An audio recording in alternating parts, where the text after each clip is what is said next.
अगली खबर यूपी की सियासत से है। यूपी में मुस्लिम वोटर्स यूपी की सियासत और सत्ता दोनों का केंद्र बन गए हैं। बीते कुछ समय से पहले आ रहे बयान तो कुछ ऐसा ही बयान करते नजर आ रहे थे और इस खतरे की वजह ओवैसी की पार्टी AIMIM का बढ़ता हुआ इम्पैक्ट कहा जा रहा है। इसी बीच यूपी के डिप्टी सीएम ब्रजेश पाठक ने एक ऐसा बड़ा बयान दे दिया है।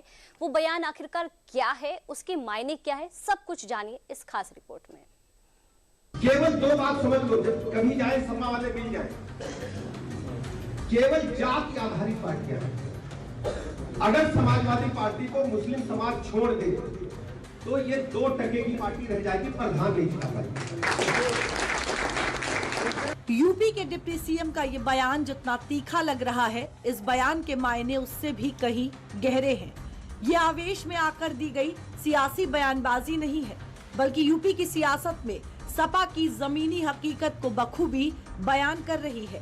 समाजवादी पार्टी खुद को मुस्लिम वोट बैंक का अलंबरदार समझती है, लेकिन यूपी की सियासत में AIMIM की एंट्री की ऐलान के बाद से ही मुस्लिम वोटरों को लेकर एक नई बहस छिड़ गई है। अब मुसलमानों को केवल डरा करके वोट दे रहे कि तुम्हें ये डिस्टर्ब कर देंगे, हम वोट दे देंगे। डिप्टी सीएम ब्रजेश पाठक के इस बयान ने यूपी के सियासी गलियारों में सुगबुगाहट बढ़ा दी है। सवाल उठने लगे हैं कि क्या सच में सपा के मुस्लिम वोट बैंक पर खतरा मंडराने लगा है, क्योंकि यूपी की सियासत में मुस्लिम वोट बैंक का जिक्र सपा को रास तो बिल्कुल नहीं आ रहा होगा।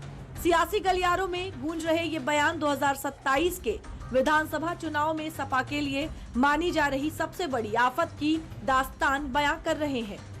बागपत से डिप्टी सीएम का ये बयान भी उस वक्त आया है जब सत्ता के गलियारों में बस एक ही सवाल गूंज रहा है कि बिहार और महाराष्ट्र के बाद यूपी में किसका होगा वोटे मुसलमान। यूपी में बयानों की बयार बस इसी सवाल के इर्द गिर्द घूम रही है, लेकिन सपा है कि हर दावे को नकार कर अपनी नाक और धाक बचाने में लगी हुई है। विभाग में कोई सुनवाई है नहीं, तो उल्टे सीधे जो बयान दे रहे हैं तो लगता है कि उनका इलाज की जरूरत है उनको।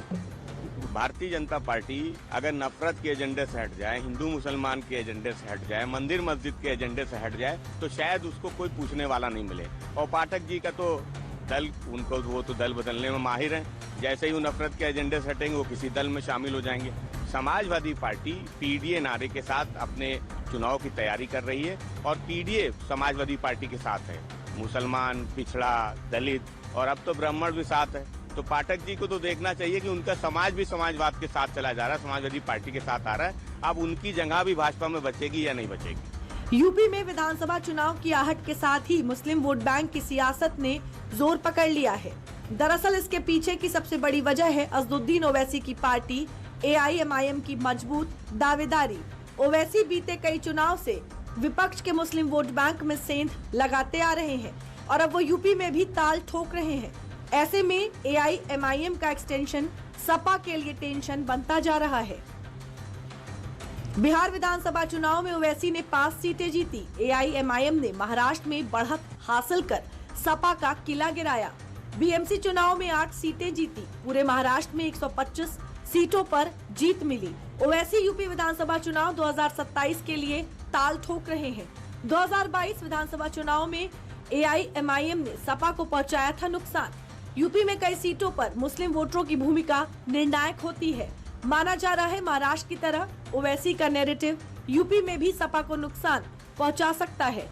यूपी के कई विधानसभाओं में मुस्लिम वोटर निर्णायक की भूमिका निभाते हैं। ओवैसी और AIMIM के नेताओं की ओर से दिए जा रहे आक्रामक बयान ये बता रहे हैं कि इस बार AIMIM मुस्लिम वोट बैंक पर सपा को वॉकओवर देने के मूड में नहीं है।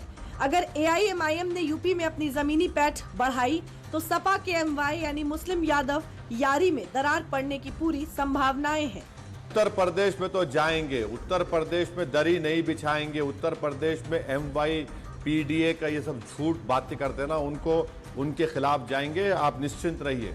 मुजफ्फरनगर दंगे के समय ये लोग डांस देख रहे थे और समाजवादी पार्टी बौखलाई हुई है। अखिलेश यादव जी हमारे नेता के खिलाफ दुष्प्रचार करने के लिए 41 सांसदों को ट्रेनिंग दी गई आज, लेकिन जनता में बैरिस्टर ओवैसी साहब के प्रति जो सम्मान है, जो अपार प्रेम है, वो ये इस बात का संकेत है कि उत्तर प्रदेश में हम लोग कम से कम 30 विधायक जीतेंगे। AIMIM के आला कमान का ये अंदाज, ये इशारा माना जा रहा है कि वो सपा के साथ गठबंधन के मूड में तो कतई नहीं है। ऐसे में सपा के लिए राह आसान तो बिल्कुल भी नहीं होगी। इधर बीजेपी भी बीते कुछ सालों से पसमानदा मुसलमानों पर अपनी पकड़ मजबूत कर चुकी है। यूपी में 20% मुस्लिम आबादी दो हिस्सों में बटी हुई है। मुस्लिमों में 15 से 20% आबादी अशराफ मुस्लिमों की है। यूपी में पसमानदा मुसलमानों की हिस्सेदारी 80 से 85% है। पीएम मोदी का फोकस पसमानदा मुस्लिमों पर रहा है। बीजेपी का अल्पसंख्यक मोर्चा यूपी में मुस्लिम सम्मेलन भी कर चुका है। यूपी की सियासत में पसमानदा मुस्लिम वोटर डिसाइसिव माने जाते हैं, यानी इनका वोट जिधर गया उनकी जीत तय मानी जाती है। और मोदी सरकार ने पसमानदा मुसलमानों को बीजेपी से जोड़ने के लिए जमीनी स्तर पर काम किया है। इस लिहाज से 2027 की सियासत मुस्लिम वोट बैंक के लिहाज से भी काफी दिलचस्प होने वाली है।